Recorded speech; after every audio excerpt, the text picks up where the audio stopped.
Hello and welcome to TVC News. The Inspector General of Police, Kayode Egbetokun, has directed all police officers to uphold the high standards of professionalism and respect for the religious beliefs and practices of the Muslim community during this holy period. The IGP's directive comes as Muslim faithful commence Ramadan after the Sultan of Sokoto, Sa'ad Abubakar, declared 1st of March the first day of Ramadan. He extended warm Ramadan greetings to all Muslim Ummah across Nigeria and asked them to utilize this sacred period for deep reflection and fervent prayers for peace, unity, and national progress. IGP Egbetokun, in a statement by the Force Public Relations Officer Olumuyiwa Adejobi, said the Nigeria Police Force remains committed to ensuring a safe and secure environment for all worshippers throughout Ramadan.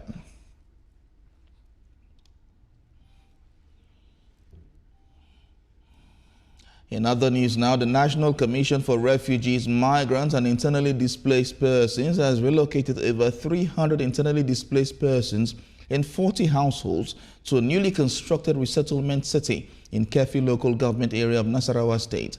The IDPs were selected from various camps in Abuja and will now live in the new city without any cost. Senior reporter Godwin Agwam has details. Internally displaced persons moving into their new apartments at the resettlement city in Kefi local government of Nasarawa State. The IDPs are voluntarily relocating to this new city from various IDP camps in Abuja. The IDPs who have lived in their old camps for several years were displaced as a result of the Boko Haram crisis. Therefore, we are more comfortable, and especially living in a place like this. I think I was one of those who were chosen to come and survey the place when it was being, before this hour. So when I came there, I discovered it was fine. You can go into farming. A free house, 2-bedroom house, and then, your parlor and everything with your family. You are not paying a dime from it. There's nothing even much more than that. The Commission is considering the construction of more apartments in the city to accommodate more refugees and IDPs. Godwin Agwam, TVC News, Kefi. The purported removal of the Benue Chief Judge Maurice Ikpambese has continued to spark controversy, with analysts divided in their opinion over the legality of the removal and whether or not the process complies with constitutional provisions. Speaking to newsmen, Benue State Governor Hyacinth Alia refuted claims that he removed the Chief Judge and called for a thorough investigation by the National Judicial Council. Senior reporter Habib Alawal reports. One of the reasons Benue State government cited for calling for Justice Ikpambese's removal was his alleged waiver of the mandatory security deposit for petitioners as required by Section 76 of the Benue State Electoral Law. Following his removal, state lawmakers recommended that the next most senior judge be sworn in to fill the anticipated vacancy. Governor Hyacinth Alia stated that the necessary contact has been established with the National Judicial Council to investigate the petition by State Assembly members. I never endorsed. I read their documentations. I read all the labeled allegations and everything.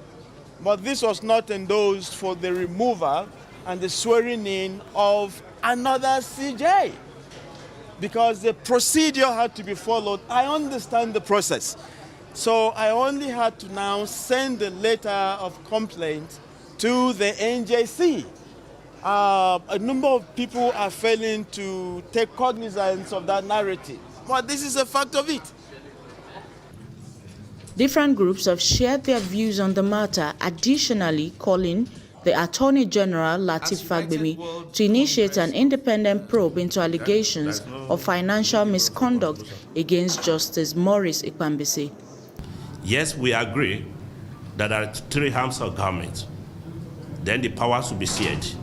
And each individual that have been entrusted with this authority to also do their own job without being compromised. No one should undermine the work of one another. The judiciary should undermine the work of the executive. Rather, the executive should also undermine the work of the National Assembly.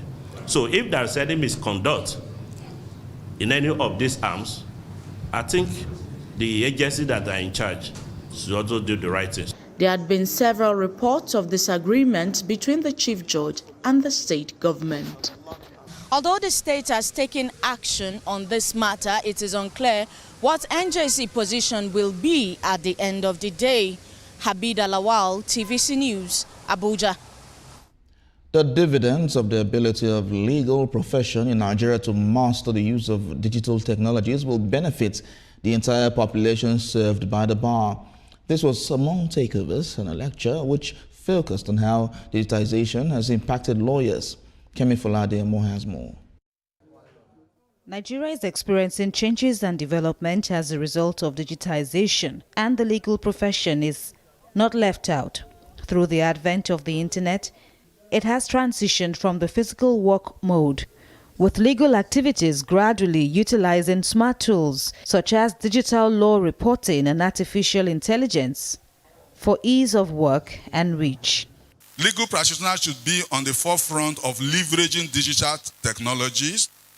They should be digital and not only streamlined. Routine legal tasks need to be automated, and there should be timely access to genuine database.